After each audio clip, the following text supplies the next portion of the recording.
कुर्बान हो जाएंगे पर ऊप न करेंगे, आखिरी सांस तक संघर्ष करेंगे। अब युवा आराम नहीं करेंगे।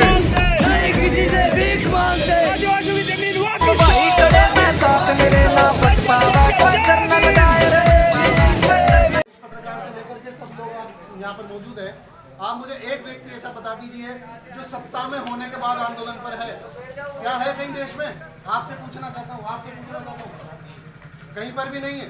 सत्ता में होने के बाद वो आंदोलन नहीं करते। क्यों नहीं करते? क्योंकि वो सत्ता में है, उनको सिर्फ कलम चलानी है, उनको सिर्फ पेपर पर आदेश निकालना है, जिसमें आप जो है वहाँ पर सारा सेटिंग हो जाता है। लेकिन हमारी पार्टी, हमारा संगठन सत्ता में नहीं है, इसलिए हम सड़कों पर पड़े हैं। ऐसी कड़कड़ाती ठंड में छोटे छोटे बच्चों को लेकर शहरिया महिलाएं किस तरीके से आंदोलन कर रही है, सब आप लोग देख रहे हैं। 100 दिन के आंदोलन के बाद भी अगर इनकी नहीं सुनी जाती तो इससे ज़्यादा बेरी सरकार क्या होगी? इससे ज़्यादा एकदम आश्वासन पे आश्वासन देकर के गुमराह करने वाला प्रशासन क्या होगा? नहीं तरह गहलोत सरकार लगातार न्याय करते आ रहे हैं, लोगों को तमाम तरीके की सुविधाएं हम लोग, लेकिन मुझे लगता नहीं कि जिस तरीके से 100 दिन से लगातार ये पुलिस सरकार न्याय देती है, उसके बावजूद भी कहीं ना कहीं व्यवस्थाओं में कहीं ना कहीं मौजूदगी कहने में तो मैं कह देता हूँ मैं प्रधानमंत्री हूँ, मान लोगे तो आप इस बात को, तो कहने में तो ये भी बहुत कुछ कह रहे हैं। कर कितना रहे हैं? ऑन ग्राउंड कितनी रिपोर्ट है उसकी उम्र बता दीजिए। पूरे प्रदेश भर के अंदर मैं जा रहा हूँ, प्रदेश ही देश भर के अंदर जा रहा हूँ, चंद्रशेखर भाई के साथ कंधे से कंधा मिला करके मैं घूम रहा हूँ, मुझे तो नहीं दिखता कहीं।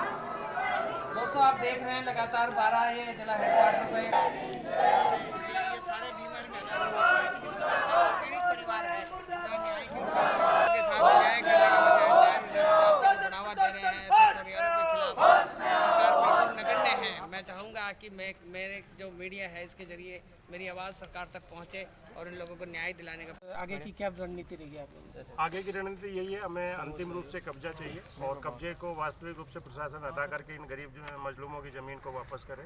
पूरी दुनिया जानती है कि सहरिया जो जनजाति समुदाय है सबसे पुराना आदिम समुदाय है इस धरती पर, और इसके साथ जितना भेदभाव और अत्याचार, अन्याय, शोषण हो रहा है वो सब दुनिया देख रही है। आप बताइए 250 बीघे ज़मीन 35 परिवारों की ज़मीन है, उसको जो है 2 लोग कब्जे में करके बैठे हुए हैं, और इस सरकार को इसको लगभग चाहे कांग्रेस की सरकार हो चाहे बीजेपी की सरकार हो 50 साल हो गए।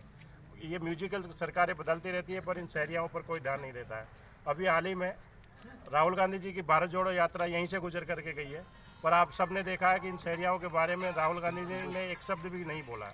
ये जो 250 बीघे ज़मीन में अगर राहुल गांधी जी एक शब्द बोल देते तो शायद उसी दिन खाली हो जाती, क्योंकि इस राज्य के मुख्यमंत्री गहलोत जी उनके साथ साथ घूम तो रहे हैं पर इन शहरियाओं की तरफ ध्यान नहीं दे रहे। तो मेरा सरकार से आह्वान है कि उनकी ज़मीन को जल्दी से जल्दी खाली करवाए और कलेक्टर साहब को आदेश दे कि इनकी ज़मीन खाली हो और इनका कब्जा, इनकी ज़मीन से दबंगों का कब्जा हटे, और जब तक कब्जा नहीं हटेगा तब तक हमारा धरना जारी रहेगा। हम कलेक्ट्रेट में धरना देंगे। आपका परिचय?